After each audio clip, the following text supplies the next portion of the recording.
Today's Ask the Trainer. My first question is from Martin in Texas. He says, my boss wanted me to power cycle the controller. What does that mean, and is it difficult? Great question. And in fact, it's very, very easy. All we're really doing is turning the controller off and then turning it back on. And the idea behind that, and this is the case of a lot of electronics across the industry, not just irrigation, is when you power cycle, you allow it to reboot. It's going to figure out its configurations again, just a little micro configuration. And often that'll take care of a lot of issues. It'll double check addresses and other things. So we're just going to turn the controller off and then back on again. So a couple ways to do it. Actually, I've got 3 ways to do it. First way is going to be unplug it. So if you're plugged into a wall, yank it out, wait 60 seconds, plug it back in. That's fantastic if you're on a residential controller or a place where you've got an outlet plug that is plugged into. Really easy. Commercial sites, probably not going to be the case. So in a commercial site, what's probably happening there is it's probably hardwired, and because we don't want somebody coming by and just unplugging your commercial controller and then impacting your site there. Often they're hardwired, or if it's in a pedestal. So on those circumstances, you're going to have to shut off the circuit breaker.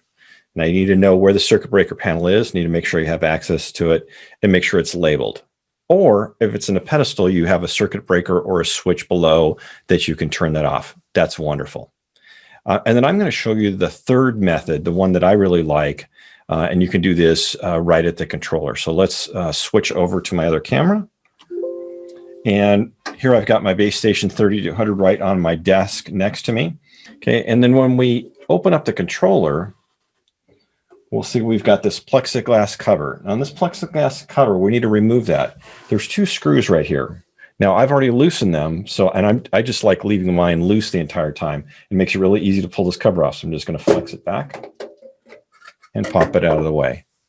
Now once that's out of the way, we can see that I've got my board, my 2 different boards here, the transformer, and then off of that transformer, there's a little lead that comes up and hits this orange plug.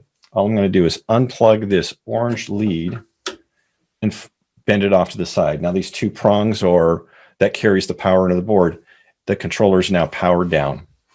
Wait 60 seconds, then I can plug that back in like so. And it's always a good idea to put this plastic cover back on.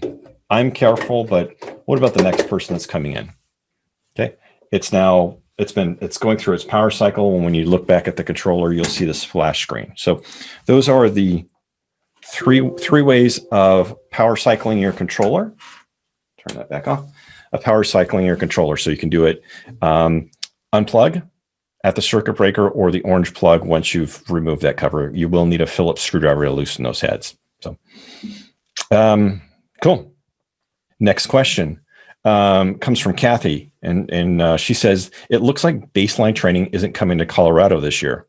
How can we get training? Well, you understand that COVID-19 has changed the way a lot of society is functioning.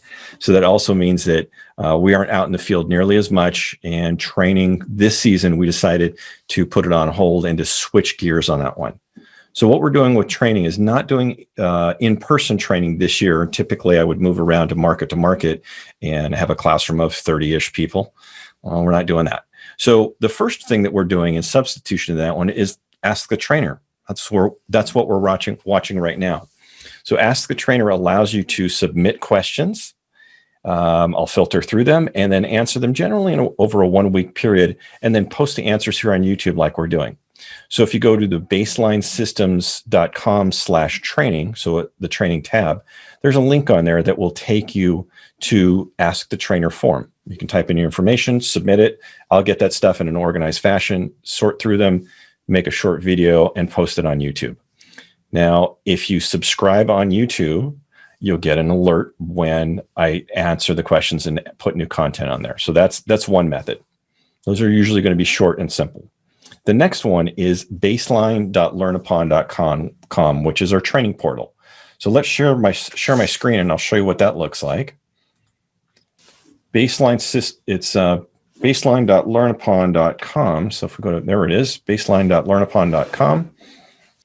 Now this website is where we do a lot of our training. Now, I'm already signed in, and once you've signed in, let's sign out so you can see what the login looks like. So to sign in, if you've never signed in before, you're going to have to create an account. You can create an account, and that's great.